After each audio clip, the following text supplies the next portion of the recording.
మంచిది. ప్రియమైన దేవుని బిడ్డలారా, ప్రభు అయిన యేసుక్రీస్తు నామములో మీ అందరికీ నేను శుభములు తెలియచేస్తూ ఉన్నాను.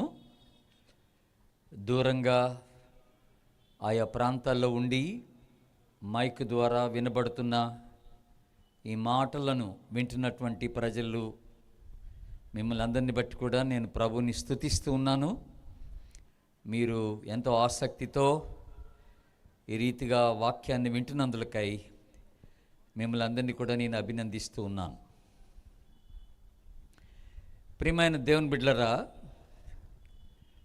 ప్రపంచంలో ఉన్నటువంటి మానవులందరూ కూడా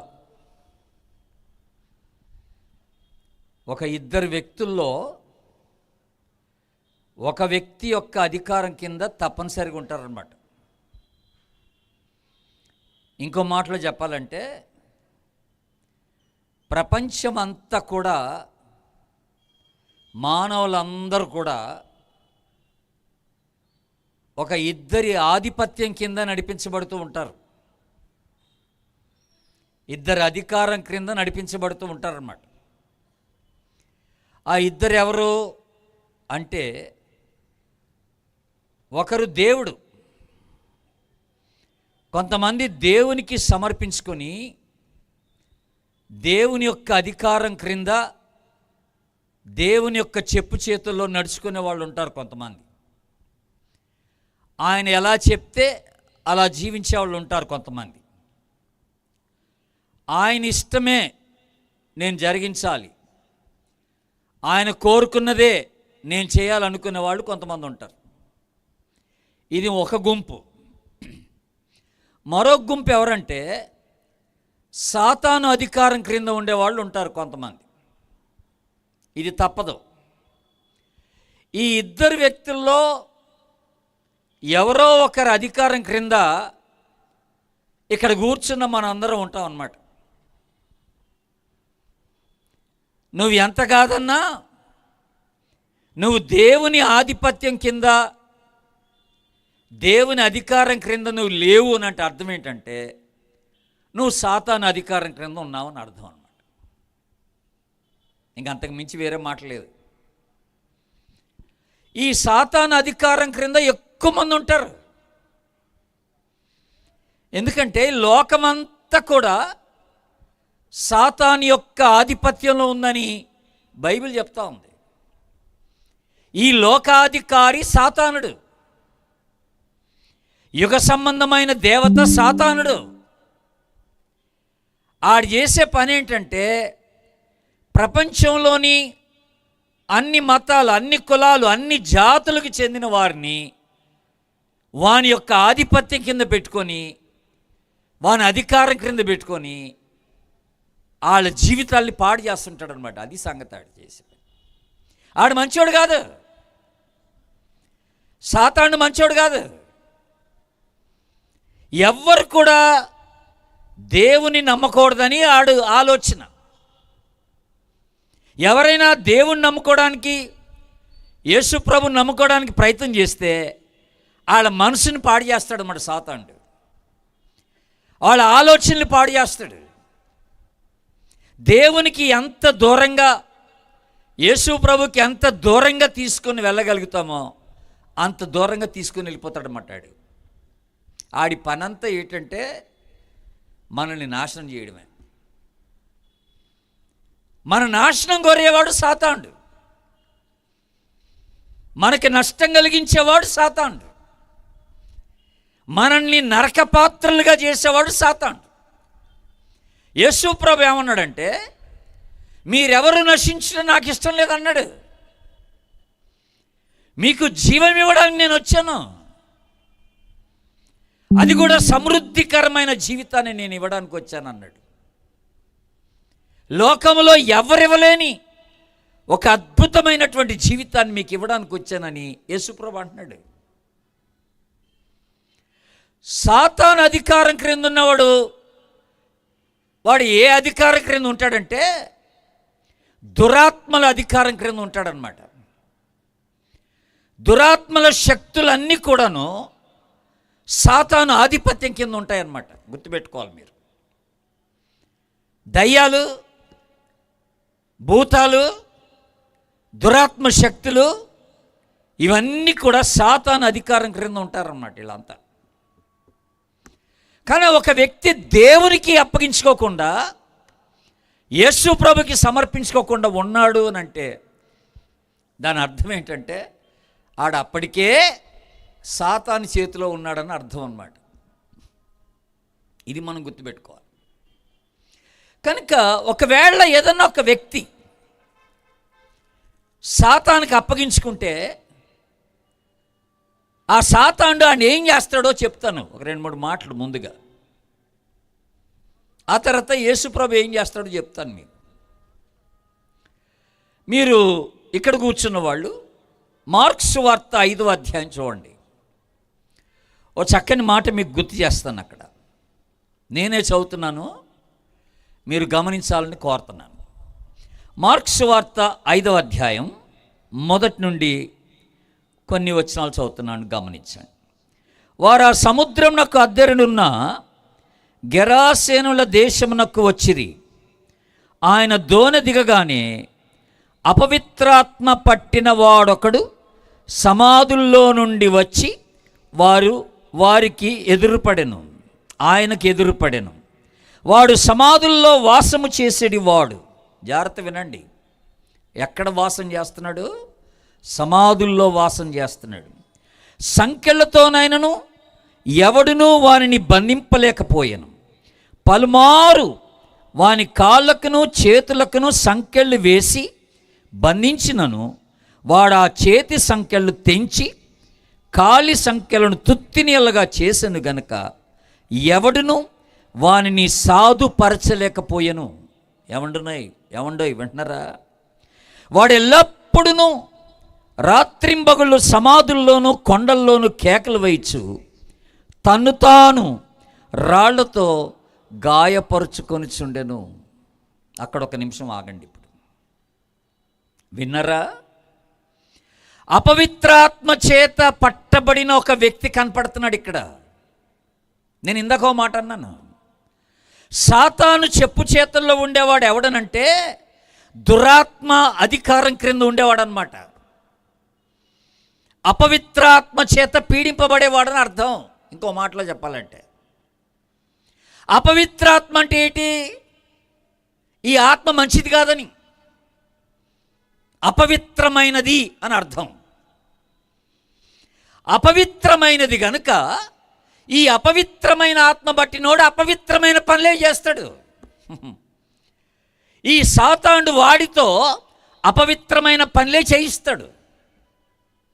కానీ ఇక్కడ ఈ అపవిత్రాత్మ పట్టినవాడుని సాతానుడు ఏం చేశాడంటే బహుభయంకరమైన స్థితికి దిగజార్చి పడేశాడు.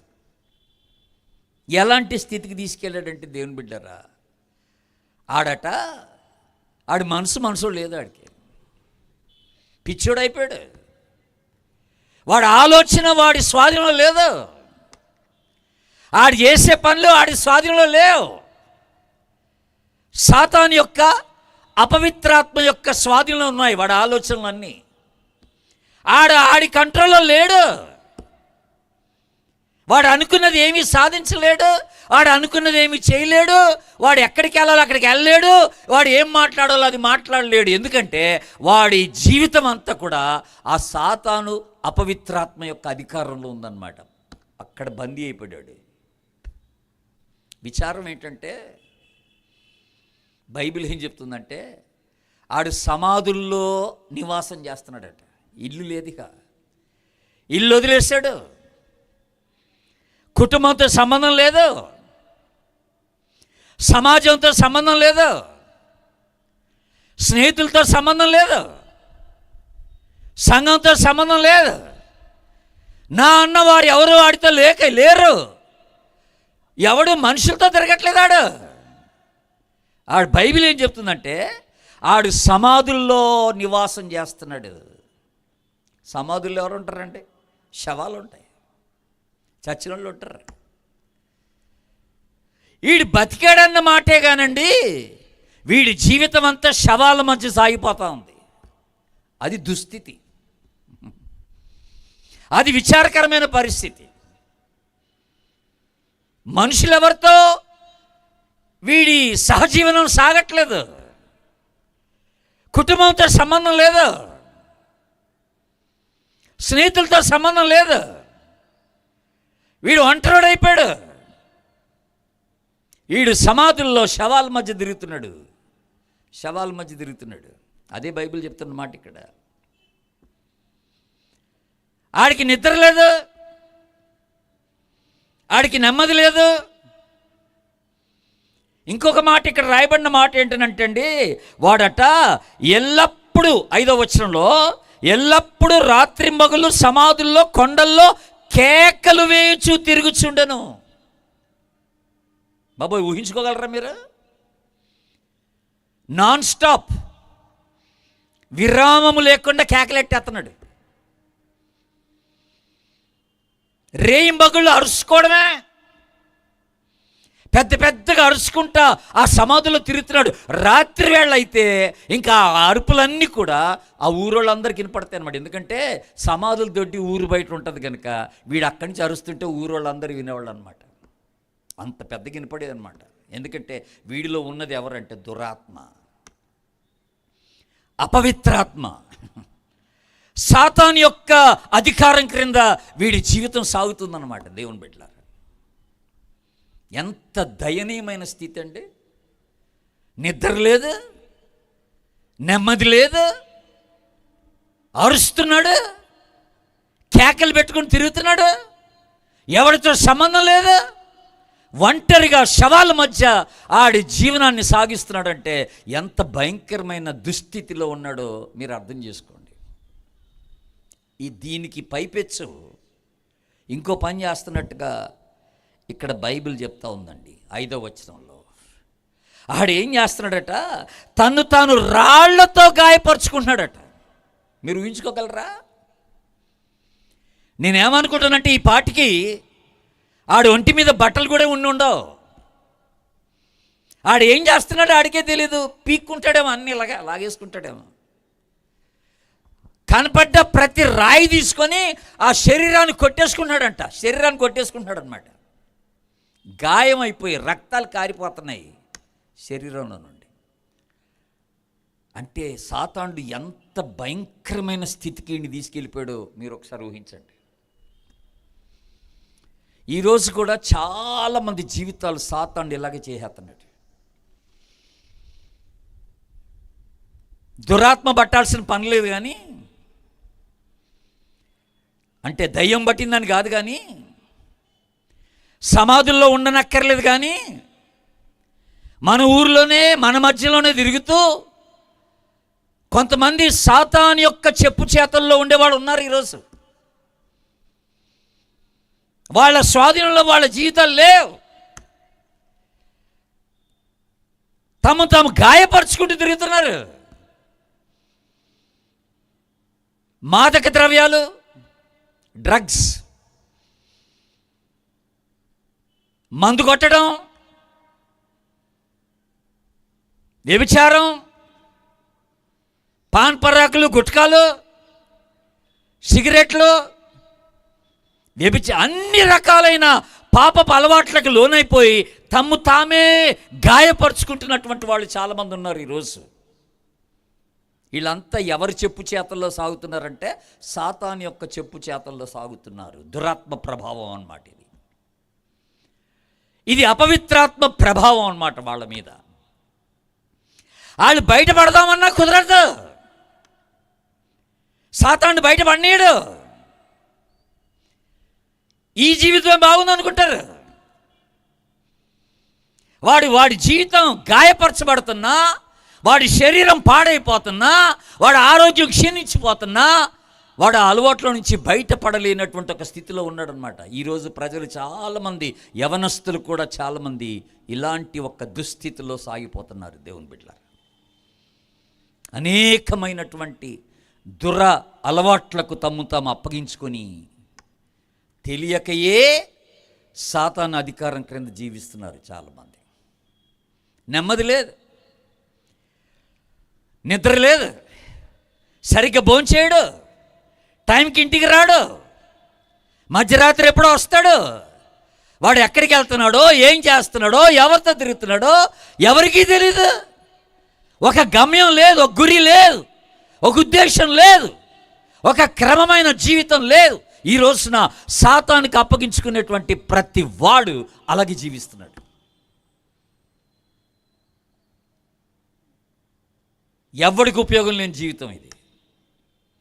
ఇంట్లో ఉంటాడు కానీ తల్లిదండ్రులతో మాట్లాడు, ఇంట్లో ఉంటాడు కానీ అన్నదమ్ములతో అక్కజిలతో మాట్లాడు. ఆడి బ్రతుకు ఆడిదే,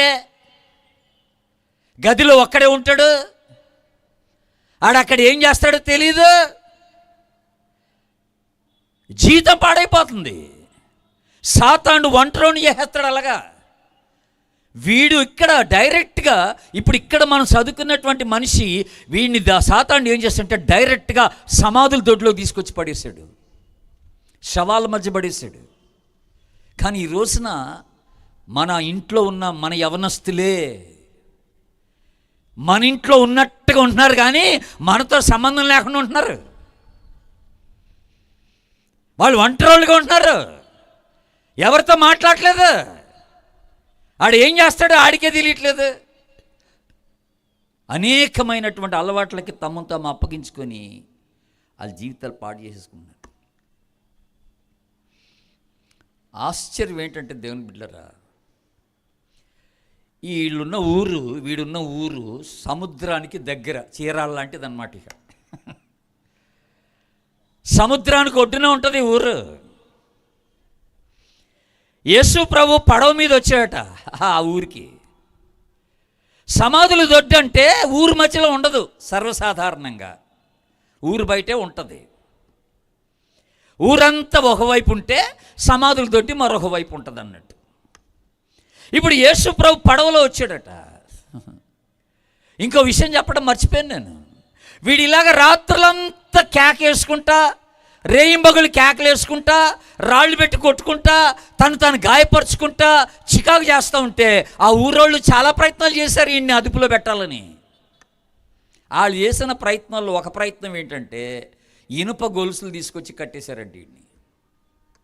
చేతులు కాళ్ళు తిరగకూడదని, కదలకుండా ఒక దగ్గర ఉండాలని, ఆ చేతు రాళ్లతో వాడు శరీరాన్ని గాయపరుచుకోకూడదని ఆడు చేతులు కట్టేసి కాళ్ళు కట్టేసి అటు పెడితే ఒక్క నిమిషంలో మొత్తం తొత్తిన్నెలుగు చేసి పడేసేవాడంట. అంటే వాడిలో ఉన్నటువంటి దురాత్మల శక్తి అంత ప్రభావితమైందనమాట. ఇనుప గొలుసులు కూడా తెగ్గొట్టే శక్తి ఆళ్ళలో ఉందన్నమాట. ఏది నా అదుపులో పెట్టలేకపోతుంది.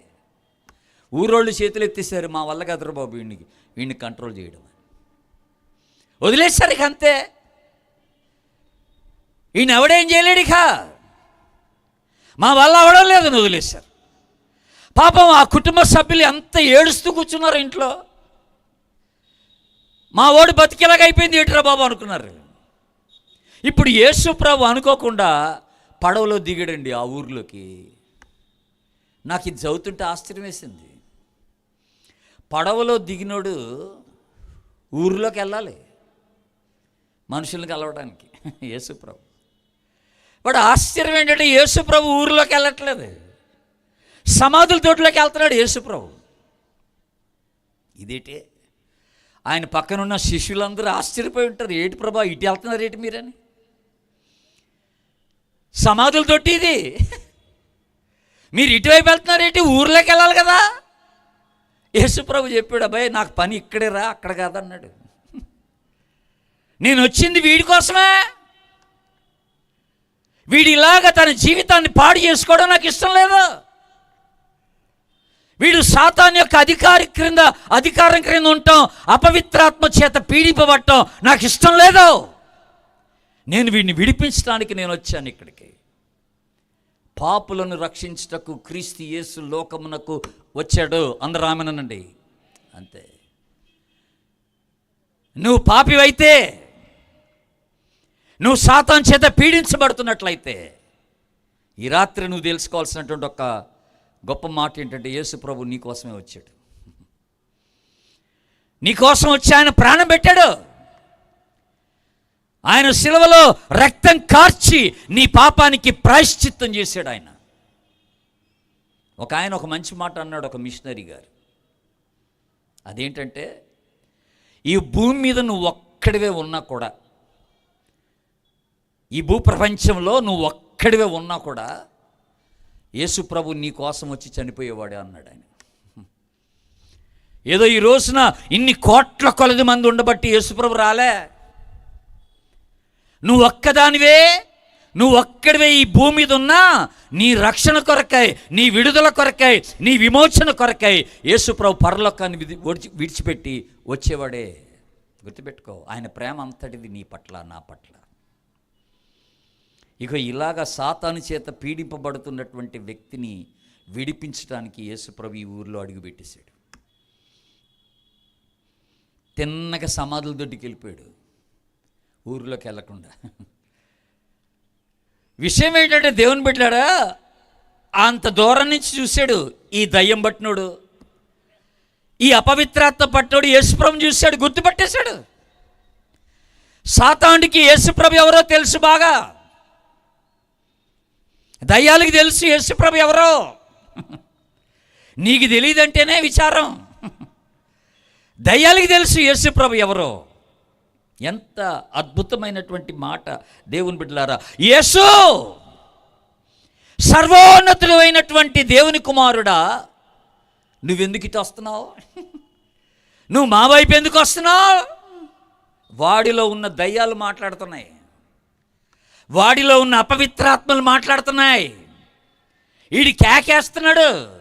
యేసు ప్రభు చూశాడు, గుర్తుపట్టాడు, కేక పెడుతున్నాడు, నువ్వెందుకు ఇటు వస్తున్నావు అని అడుగుతున్నాడు. యేసు ప్రభు ఒకటే మాట అన్నాడు, అసలు మీరు ఎవర్రా అని అడిగాడు. ఎవరు మీరు అంటే, ఆడు చెప్పాడు, దయ్యం పట్టినాడు, నేను సేన అన్నాడు. సేన అంటే అర్థం ఏంటంటే, ఓ పెద్ద సమూహం అన్నమాట. ఇంగ్లీష్లో ఏమంటారంటే లెజెండ్ అని అంటారు. లెజెండ్ అని అంటే కనీసం ఒక 2000 నుండి 6000 సైన్యం అన్నమాట. అది లెజెండ్ అంటే అది.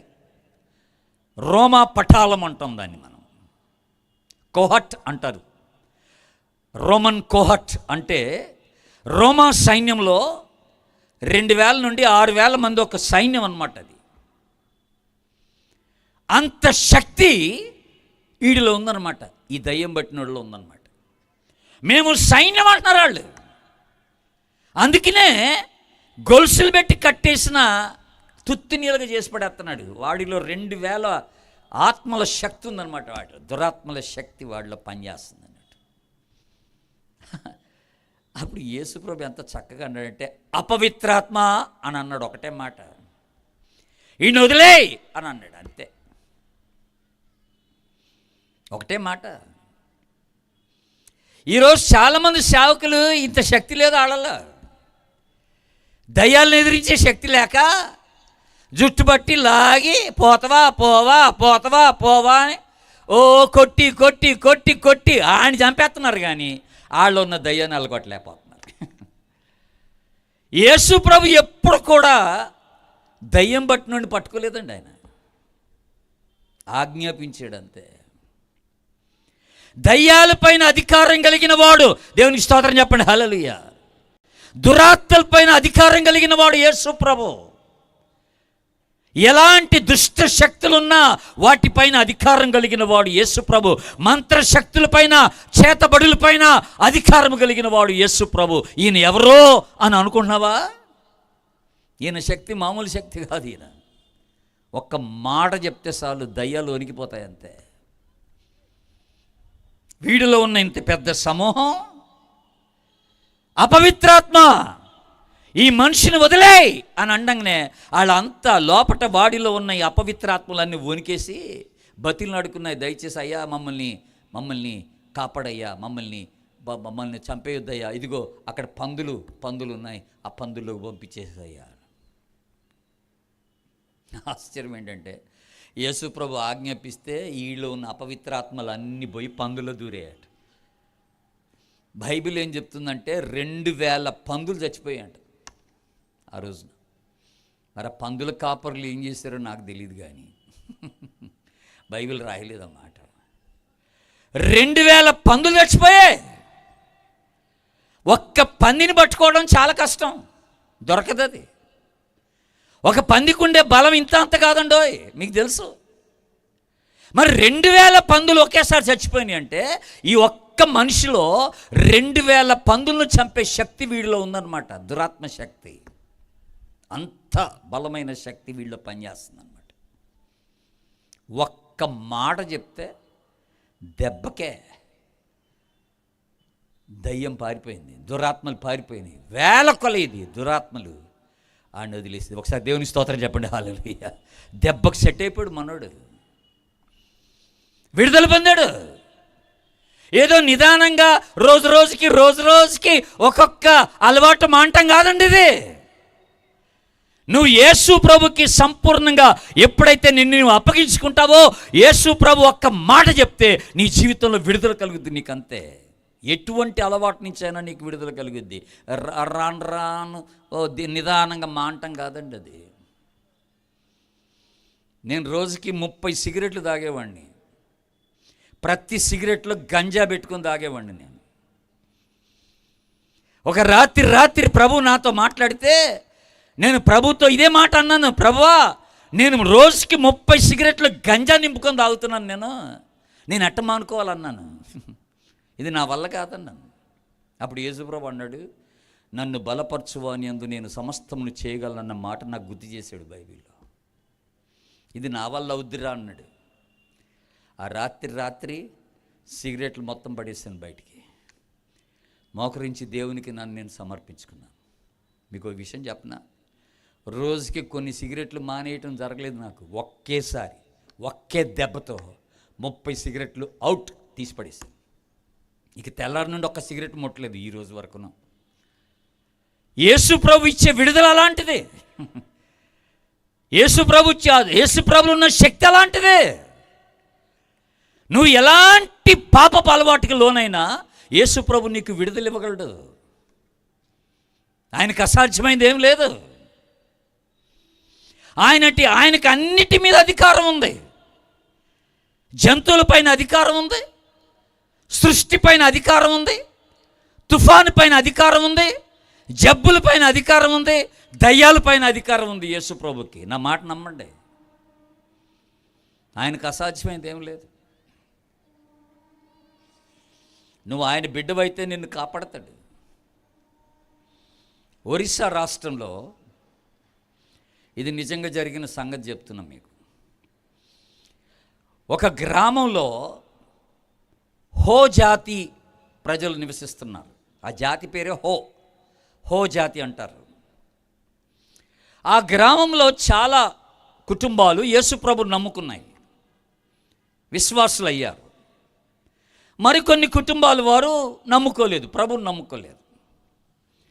అయితే అక్కడ జరుగుతున్న ఒక విషయం ఏంటంటే, ఎవరైతే ప్రభువుని నమ్ముకోలేదో వాళ్ళు ప్రభువుని నమ్ముకున్నటువంటి ఈ కుటుంబాల వారిని వేధిస్తున్నారు, ఊరికే చికాకు పెడుతున్నారు, ఏదో గొడవ పెట్టేసుకుంటున్నారు వీళ్ళతో. వీళ్ళకి చాలా ఇబ్బందులు కలిగిస్తున్నారు. వీళ్ళు ఏం చేయలేక ప్రార్థన చేయడం మొదలెట్టారు.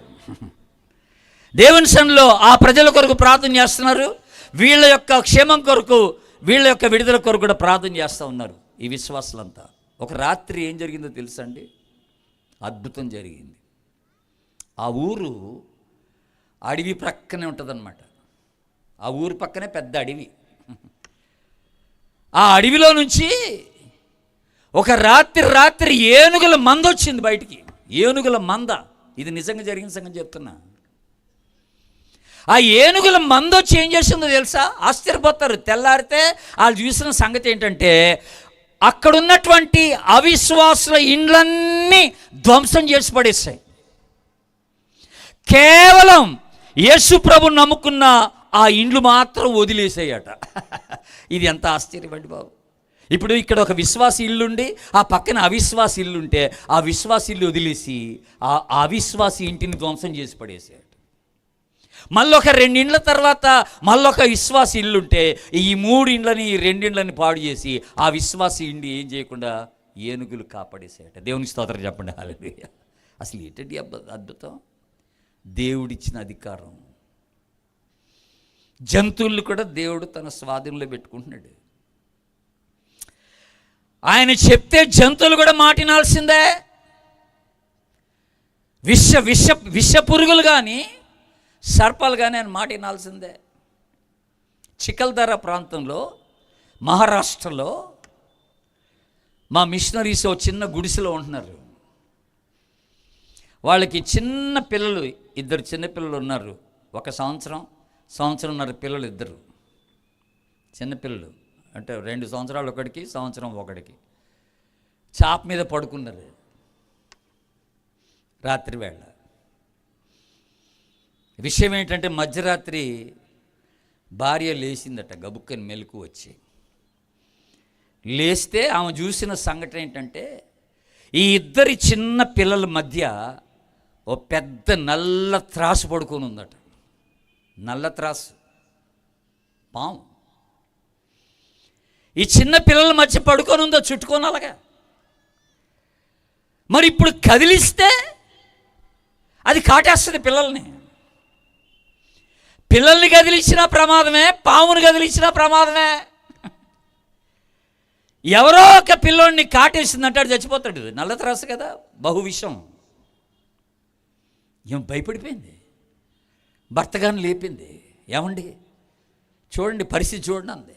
నల్ల త్రాసు పెద్దది, 2 పిల్లల మధ్య చుట్టుకొని ఉందట. వీళ్ళకి ఇంకా వేరే మార్గం లేదు, వేరే దిక్కు లేదు.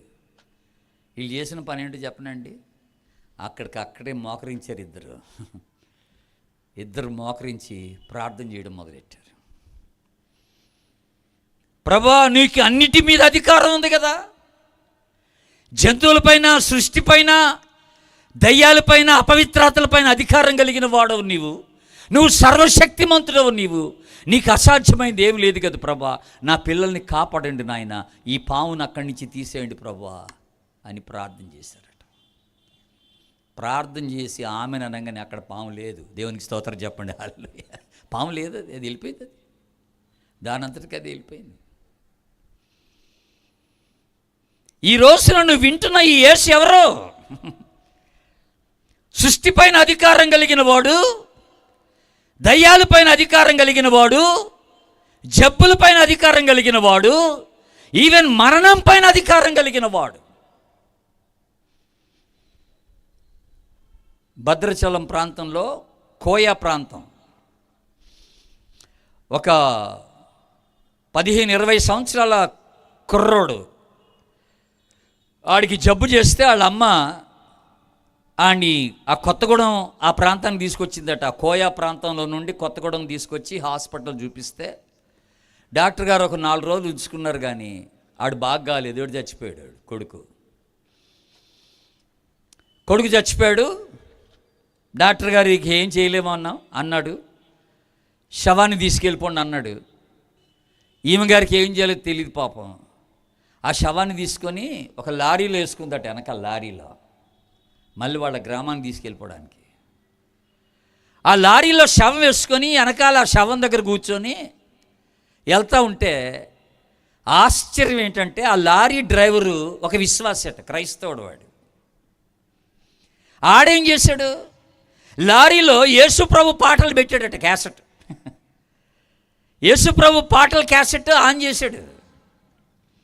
ఆ పాటలు వినపడుతున్నాయి ఈమెకే, వెనక కూర్చున్న ఆమెకే, ఆ కిటికీలోంచి, చిన్న కిటికీలోంచి ఆ పాటలు వింటూ ఉంటే ఈమెకి ఎక్కడ లేని విశ్వాసం పెరిగింది యేసు మీద. అందరూ యేసుప్రభు గొప్పోడు అంటుంటారు కదా. ఇప్పుడు నేను వింటున్న పాట కూడా యేసుప్రభుకి చెందిన పాటే కదా. ఇప్పుడు నా కొడుకు చచ్చిపోయాడు కదా, యేసుప్రభు నా కొడుకును లేపగలడు కదా. ఆయన నిజమైన దేవుడైతే నా కొడుకును లేపాల్సిందే అని చెప్పి ఆ వెనకాల లారీలో కూర్చొని ప్రార్థన చేసిందట, చిన్న ప్రార్థన. ప్రభువా, నువ్వు ఎవరివో నాకు తెలియదు, నీ గురించి విన్నాను నేను. యేసు ప్రభువా, నువ్వు గొప్ప దేవుడు అని విన్నాను, నువ్వు సర్వశక్తి కలిగిన దేవుడివి, నువ్వు చచ్చిపోయిన వాళ్ళు కూడా లేపుతావని విన్నాను. ఇప్పుడు కూడా పాట వింటుంటే నాకు ఎక్కడ లేని విశ్వాసం వచ్చేసింది నీ మీద. నా కొడుకుని లేపు నాయనా అందట. ఆశ్చర్యం ఏంటంటే దేవుడు అందరికీ తెలియజేయాలనుకున్నాడేమో. ఆ ఊరు వెళ్ళిపోయింది శవం. ఆ ఊరోళ్ళందరూ శవం దించేశారు, శవానికి స్నానం చేయించేశారు, బయట చాపేసి శవాన్ని పడుకోబెట్టారు. ఆడి కాళ్ళు బొట్టన వీళ్ళు 2 కట్టేశారు, ముక్కులో దూదులు పెట్టి పడుకోబెట్టారు.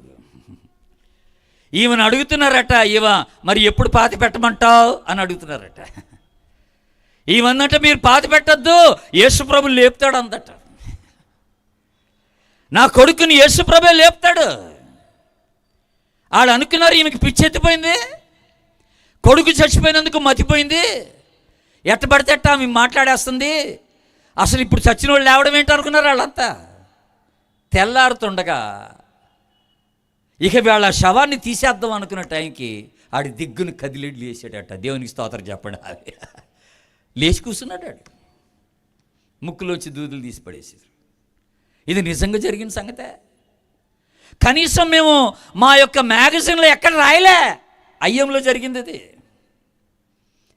కానీ దేవుడు ఎంత అద్భుతం చేశాడు. ఒక్క స్త్రీ యొక్క విశ్వాసం యేసునందు నమ్మి కూర్చోబట్టి చచ్చిపోయిన కుమారుడిని యేసుప్రభు లేపేశాడు. అలాగే ఊరోళ్ళు చాలామంది ఆ రోజున యేసునందు విశ్వాసం ఉంచారు. ఈయన ఎంత గొప్ప దేవుడా అని. నీకు అర్థమవుతుందా యేసుప్రభు ఎవరు అని? ఈరోజు నువ్వు ఏ స్థితిలో ఉన్నా, ఏ సమస్యలో ఉన్నా, నువ్వు ఏ కష్టంలో ఉన్నా, ఏ ఇబ్బందుల్లో ఉన్నా, ఎలాంటి అలవాట్లకు లోనైపోయినా, ఈ రాత్రి నువ్వు ప్రభుని ఆశ్రయిస్తే ఆయన నీకు విడుదల కలగ చేయగలిగిన సర్వశక్తి కలిగిన దేవుడని ఈ రాత్రి నువ్వు తెలుసుకోవాలి. ఆయనకు అసాధ్యమైనది ఏం లేదు. నేను ఒక 20 మంది యవనస్తులను తీసుకొని ఆ భద్రాచలం అవతల చింతూరు ప్రాంతం, ఆ చింతూరు ప్రాంతంలో మారుమూల గ్రామంలో, అటువైపు మన నెహమ్యా గారు కూడా పనిచేశారు ఒకప్పుడు. అటువైపు మా మిషనరీ భార్యాభర్తలు ఇద్దరు అక్కడ పనిచేస్తున్నారు ఒక గ్రామంలో. వాళ్ళ దగ్గరికి యవనస్తులు తీసుకెళ్ళాం, ఒక 20 మంది యవనస్తుల్ని 2 జీపుల్లో. ఆ ఊరికి వెళ్ళాలంటే జీప్ అక్కడ దాకా వెళ్దాం. ఒక 5 కిలోమీటర్ల యువతలే అడవి ఉంటుంది, అక్కడ ఆపేసేయాలి జీపు. ఇక దారి లేదు జీప్ వెళ్ళటానికి, నడిచి వెళ్ళాల్సిందే 5 కిలోమీటర్ల లోపలికి అడవిలోకి. ఇంకా మేమందరం ఈ 20 మంది యవనస్తులు తీసుకొని 5 కిలోమీటర్లు నడుచుకుంటూ అడవిలో అవతలికి వెళ్ళిపోయి ఆ ఊరిలో చేరాం. ఆ ఊరికి వెళ్తే అక్కడ మేము చూసిన దృశ్యం ఏంటంటే, ఓ 10 ఇండ్లు చిన్న చిన్న గుడిసెలు ఒక దగ్గర ఉన్నాయండి కుప్పగా. వాటన్నిటికీ దూరంలో, కొంత దూరంలో ఒకే ఒక చిన్న గుడిసె ఉంది. ఆ గుడిసెలో మా మిషనరీ భార్యాభర్తలు ఇద్దరు ఆ గుడిసెలో ఉంటున్నారు. ఆ చిన్న గుడిసెలో దానికి ఒక చిన్న కిటికీలు ఉన్నాయి, 2 కిటికీలు. ఆ ఊరికి కరెంట్ లేదు, బాత్రూమ్ లేవు, దారి లేదు, కొట్లు ఉండవు అక్కడ ఏవి. ఒక మారుమూల గ్రామంలో ఆ ప్రజలు ఉంటున్నారు, కోయ ప్రజలు. వాళ్ళకి సువార్త చెప్పడానికని మా మిషనరీ దంపతులు ఇద్దరు అక్కడికి వెళ్ళారు. వాళ్ళు ఈ చిన్న ఇంట్లో వేరుగా ఉన్న ఒకే ఒక్క గుడిసెలో ఉంటున్నారు. నేను చూసి ఆశ్చర్యపోయి అన్నాను, ఏంటి బ్రదరు, ఆ 10 ఇండ్లు అక్కడ ఉన్నాయి, ఈ ఒక్క ఇల్లు ఇక్కడ ఉంది ఏంటన్నాను. మీ ఒక్క గుడిసె ఇక్కడ ఉంది ఏంటని అడిగాను నేను. ఆయన ఒక గొప్ప సాక్ష్యం చెప్పాడండి ఆ రోజు. అన్నా, యాక్చువల్గా ఒకప్పుడు ఆ 10 గుడిసెలు కూడా ఈ గుడిసెతో పాటే ఉన్నాయి అన్ని కలిసి. కానీ జరిగిన సంగతి ఏంటంటే, ఇప్పుడు మేమున్న గుడిసెలోట 7 ఆత్మహత్య చేసుకొని చచ్చిపోయారట ఆ గుడిసెలో. 7. ఎప్పుడైతే ఆ 7 ఒకే గుడిసెలో ఆత్మహత్య చేసుకొని చచ్చిపోయారో, ఆ మిగతా గుడిసెల్లో, ఆ చుట్టూన్న గుడిసెల్లో ఉన్న వాళ్ళందరికీ భయం వేసిపోయిందట. ఈ దురాత్మ శక్తులు, ఈ చచ్చిపోయిన ఆత్మ వచ్చి వీళ్ళందరినీ పీడిచ్చేసి చంపేస్తుందని భయపడి ఆ గుడిసెలన్నీ ఓడబిక్కొని వాళ్ళంత దూరం వెళ్ళిపోయి ఆ 10 గుడిసెలు అక్కడ వేసేసుకున్నారు, ఈ ఒక్క గుడిసె వదిలేసి. ఇప్పుడు ఆ గుడిసెలు ఎవరు ఉండలేదు. అయితే మా మిషనరీస్ ఆ ఊరికి వెళ్ళారు, సువార్త చెబుదామని వెళ్ళారు. వెళ్తే అడిగారట, ఇక్కడ మేము ఉండటానికి ఏమైనా స్థలం ఉందా అంటే, ఇక్కడ ఏం లేవండి, ఇళ్ళు ఖాళీ లేవు అన్నారు. వాళ్ళు ఆ ఊరిలో నుంచి బయటకు వస్తుండగా ఈ ఒక్క గుడిసె కనపడిందట ఒంటరిగా మా మిషనరీలకి. కనపడితే అప్పుడు అడిగారట వెళ్ళి, అయ్యా అక్కడ ఒక గుడిసె ఖాళీగా ఉంది కదా, మాకు ఇస్తారా అని అడిగారట. అప్పుడు ఆ ఊరోళ్ళు అన్నారట, అయ్యా మీరు ఆ గుడిసెలో ఒక్క రోజు కూడా ఉండలేరు అన్నారంట. ఎందుకంటే మీరు చచ్చిపోతారు. మీరు 7 ఆత్మహత్య చేసుకొని చచ్చిపోయారు ఆ గుడిసెలో. మీరు గినక ఆ గుడిసెలోకి వెళ్తే ఆ చచ్చిన ఆత్మలు మిమ్మల్ని పట్టుకొని చంపేస్తాయి. అప్పుడు మా మిషనరీ దంపతులు 2 భార్యాభర్తలు అన్నారంట, ఏం పర్వాలేదండి మాకు ఆ గుడిసె ఇచ్చేసేయండి అన్నారంట. మరి మీకేమైనా పిచ్చా?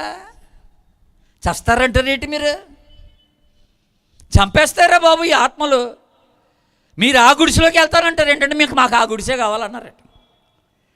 ఈ ప్రజలకి సువార్త చెప్పడానికి మాకు ఆ గుడిసె కావాలా అనుకున్నారు. ఇక చాలాసేపు తర్జన భర్జన అయింది. ఇక వీళ్ళు మాట వింటలేదని చెప్పి ఆ ఊరి పెద్ద అన్నాడంటే, మీ సావు ఏదో చావండి, ఆ గుడిసె తీసుకోండి అన్నాడట. అప్పుడు వీళ్ళిద్దరు ఏం చేశారంటే, ఆ గుడిసె అంతా శుభ్రం, బూజు బట్టి ఉంది, చాలా కాలమైంది, ఎవరు ఉండలేదు అక్కడ. ఆ బూజు అంతా దులిపేసుకొని ఉన్న 2 పెట్టెలు సర్దేసుకొని కింద చాపేసుకొని పడుకున్నారు. కరెంట్ లేదు, చిన్న కిటికీలు 2 ఉన్నాయి, ఇటొకటి అటొకటి గుడిసెకి. ఆ కోయా ప్రాంతానికి వెళ్తే మీరు నెహెమ్యా గారిని అడగండి, చాలా గ్రామాల్లో ఇండ్లు తలుపులు కిందకు ఉంటాయి అన్నమాట, వంగిపోవాలి లోపలికి. మనలాగా ఎత్తుకుండవు తలుపులు, వంగి లోపల పోవాలి. ఆ గుడిసె కూడా అలాగే చిన్న తలుపు ఉంటుంది అన్నమాట, వంగి లోపల పోవాలి. చీకటి ఉంటుంది, పట్టపగలే చీకటి ఉంటుంది గుడిసెలో. వీళ్ళిద్దరూ ఆ రాత్రి ఆ గుడిసె అంతా శుభ్రం చేసుకొని సామాన్ సర్దుకున్నారు, పడుకున్నారు. సరిగ్గా తెల్లవారి 3:30-4 గంటల ప్రాంతంలో భర్తకి మెలకు వచ్చిందట, ఇది శబ్దమైందని. మెలకొచ్చి చూస్తే భర్త ఆశ్చర్యపోయాడు. ఏడు సంగతనంటే, ఈ కిటికీలో 2 కనుగుడ్లు కనపడుతున్నాయంట, ఈ కిటికీలో 2 కనుగుడ్లు కనపడుతున్నాయంట. ఆవిడ భర్త అనుకున్నట్టే వీళ్ళు అన్నట్టుగా దురాత్మలు వచ్చి ఉంటాయి అనుకున్నాడు, సచిన ఆత్మ లేదు. ఇటొక 2 గుడ్లు, ఇటొక 2 గుడ్లు కనపడుతున్నాయి. తెల్లవారు 3:30 అయింది. అసలు ఇది ఏటో, ఆ గుడ్లు ఏటో చూద్దామని వెనకారు ధైర్యం చేసి ప్రార్థన చేసుకొని టార్చ్ లైట్ తీసి బయటకు వచ్చాడట, గుడిసెలో నుంచి బయటకు వచ్చాడట.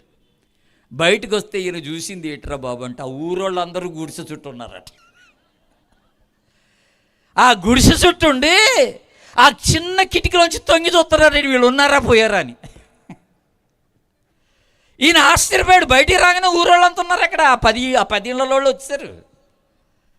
ఏటిరా మీరందరూ ఎందుకున్నారు బాబు అని అడిగితే, ఏమి లేదు మీరు బతికే ఉన్నారా అన్నాడట. మేము బతికే ఉన్నా. ఈ ఆత్మలు చంపలేదా? చంపలేదండి. ఓహో ఇవాళ మొదటి రోజుగా, అందుకనే వదిలేసి ఉంటాయి, రేపు అయిపోతారులే అనుకున్నారంట. ఆశ్చర్యం ఏంటంటే 15-20 రోజులు వరుస పెట్టి రోజు ఆ కిటికీలోంచి తొంగి చూశారట. 15-20 రోజులు వీళ్ళు చావలేదు. ఆఖరికి ఆ ఊరి పెద్ద వచ్చి అన్నాడట, మీ దేవుడు ఎవరో చెప్పండి అన్నారట. దేవునికి స్తోత్రం చెప్పండి. హల్లెలూయా. మా ఆత్మల కన్నా దురాత్మల కన్నా శక్తివంతుడు మీ దేవుడు. అందుకనే ఈ దురాత్మలు మిమ్మల్ని ఏం చేయలేకపోయాయి. మేము ఈ ఆత్మలకు భయపడి దూరంగా వెళ్ళిపోయాం. మీరు ఆ ఇంట్లోనే ఉన్నా ఈ ఆత్మలు ఏవి కూడా మీ ప్రాణాన్ని తీసుకోలేకపోయాయి. అంటే మీరు నమ్ముతున్న దేవుడు, మీలో ఉన్న దేవుడు గొప్పోడు. దేవునికి స్తోత్రం. హల్లెలూయా. ఆ దేవుడు ఎవరో చెప్పండి అంటే, అప్పుడు యేసు ప్రభుని గురించి వాళ్ళు చెప్పారంట. ఆయనకి చెప్పారు, యేసు ప్రభుని గురించి చెప్పారు. అప్పుడు చెప్పారు, యేసు ప్రభు ఎవరో, ఆయన శక్తి అంత పెద్దదో, ఆయన ఎంత గొప్ప కార్యం చేస్తాడు చెప్పారు. ఈ దురాత్మలు పట్టినోడు ఒకడు ఉన్నాడు కదా, మన క్యారెక్టర్ ఉన్నాడు కదా, సమాధిలో తిరిగేవాడు. ఒక్క మాటతోనే దేవుడు వాడిలో ఉన్న సైన్యాన్ని బయట లాగేశాడు. దురాత్మల సైన్యం బయటకు వచ్చేసింది. వాడు స్వస్థ చిత్తుడైపోయాడు. వాడికి బుద్ధి వచ్చేసింది. ఆడి మనసులోకి వచ్చేసింది. నేను ఇక్కడున్నాను ఏంటో అనుకున్నాడు. ఏంటి నా పరిస్థితి ఎలాగుంది ఏంటని అనుకున్నాడు. ఇంటికి వెళ్ళిపోయాడు, స్నానం చేసుకున్నాడు, బట్టలు మార్చుకున్నాడు, చక్కగా తయారైపోయాడు. మళ్ళీ వచ్చాడు, యేసుప్రభు దగ్గరకు వచ్చి ఆయన పాదాల దగ్గర కూర్చుండిపోయాడు. దేవునికి స్తోత్రం చెప్పండి, హల్లెలూయా. ఊరోళ్ళందరూ చూసి ఆశ్చర్యపోయారు. ఇట్రా ఈడేనా? రాళ్ళు పెట్టి కొట్టుకొని అరిసినోడు ఈడేనా? గొలుసులు పెట్టి కట్టేసినోడు ఈడేనా? కేకలు వేసుకుంటూ తిరిగినోడు ఈడేనా? మేము నమ్మలేకపోతున్నాం. యేసుప్రభు అక్కడే ఉన్నాడు, కాళ్ళ దగ్గర కూర్చున్నాడు. అప్పుడు ఈడో చిన్న మాట యేసుప్రభుని అడిగాడు. అయ్యా, నువ్వు ఎక్కడికి వెళ్తే అక్కడికి నీతో వచ్చేస్తాను అన్నాడు. ఇంక నేను ఈ ఊరిలో ఉన్నాయ్యా. నువ్వు నా పట్ల ఇంత కార్యం చేశావు, నాకు ఈ గొప్ప విడుదల ఇచ్చావు, దురాత్మల శక్తుల నుండి నన్ను బయట పెట్టావు, ఇంక నేను ఎక్కడికి వెళ్తా?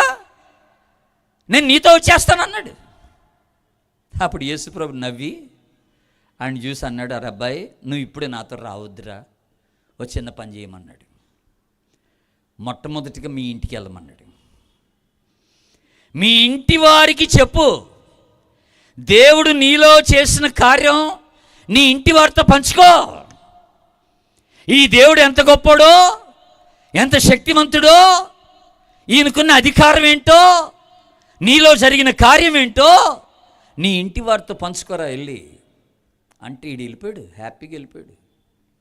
ఆశ్చర్యం ఏంటంటే ఇక్కడ బైబిల్ చెప్తున్న మాట ఏంటంటే 5వ అధ్యాయం 20వ వచనం చూస్తే మీరు మార్కు సువార్తలో అక్కడ రాసిన మాట ఏంటంటే, వాడు వెళ్ళి యేసు తనకు చేసినవన్నీ దెకపొలిలో ప్రకటింపనారంభింపగా అందరూ ఆశ్చర్యపడిరి అందక్కడ. దెకపొలిలో ప్రకటింపనారంభించాడట. దెకపొలి అంటే ఏంటో తెలుసా అండి? 10 పట్టణాలు, ఒక ఊరు కాదు. డెకపాలిస్ అంటారు ఇంగ్లీష్లో. డెకపాలిస్ అంటే 10 ఊర్లు. వీడు మామూలు పని చేయలేదు. యేసు ఎంతటోడో నేను తెలుసుకున్నాను, యేసు యొక్క శక్తి ఏంటో నేను తెలుసుకున్నాను, యేసు గొప్పతనం, యేసు అధికారం ఏంటో నేను తెలుసుకున్నాను. ఒక్క మాట సెలవిస్తే ఏం జరుగుతుందో నేను తెలుసుకున్నాను.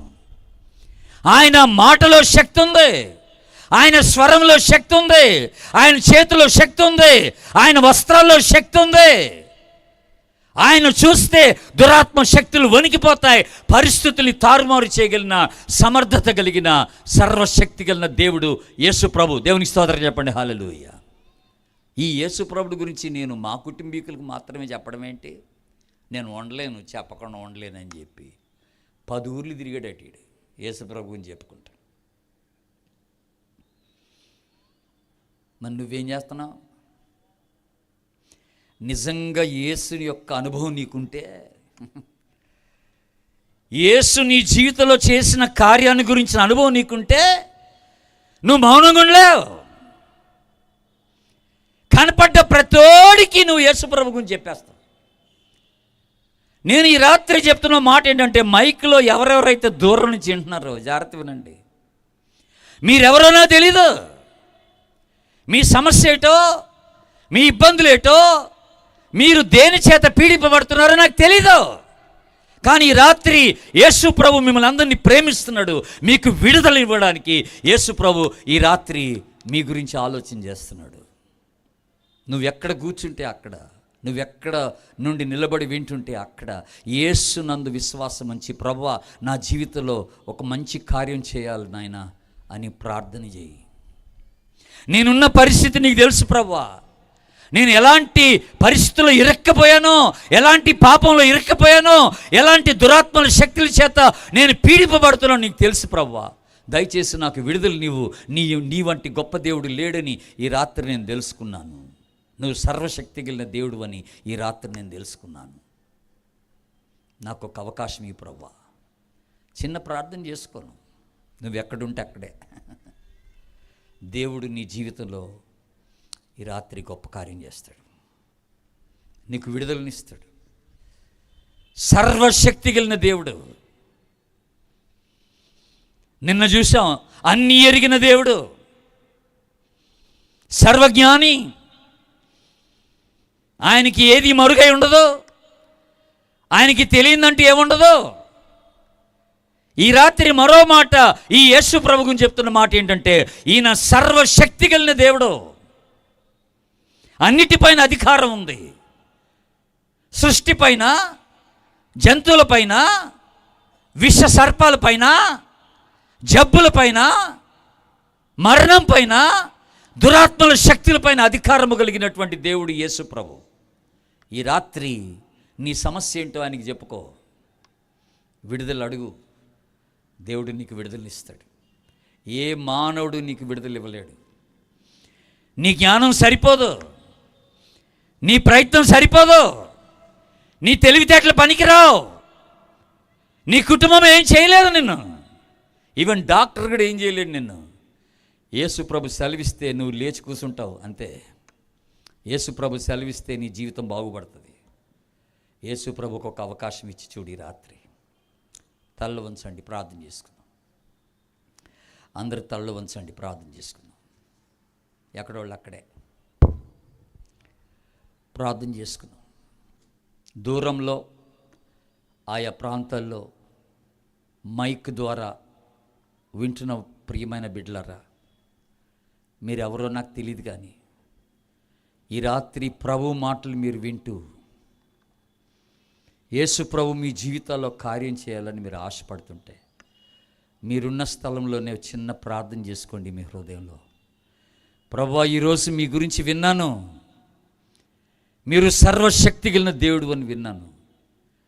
నా జీవితంలో ఒక గొప్ప కార్యం చేయాలి మీరు. నేనున్న పరిస్థితిని ఎరిగిన దేవుడవు, దయచేసి నాకు విడుదల ఇవ్వండి అని చిన్న ప్రార్థన చేసుకో. ఇక్కడ కూర్చున్న వారు కూడా, యవనస్తులైనా, స్త్రీలైనా, పురుషులైనా, ఎవరైనా సరే, మీ సమస్య ఏంటో ప్రభుకి చెప్పండి.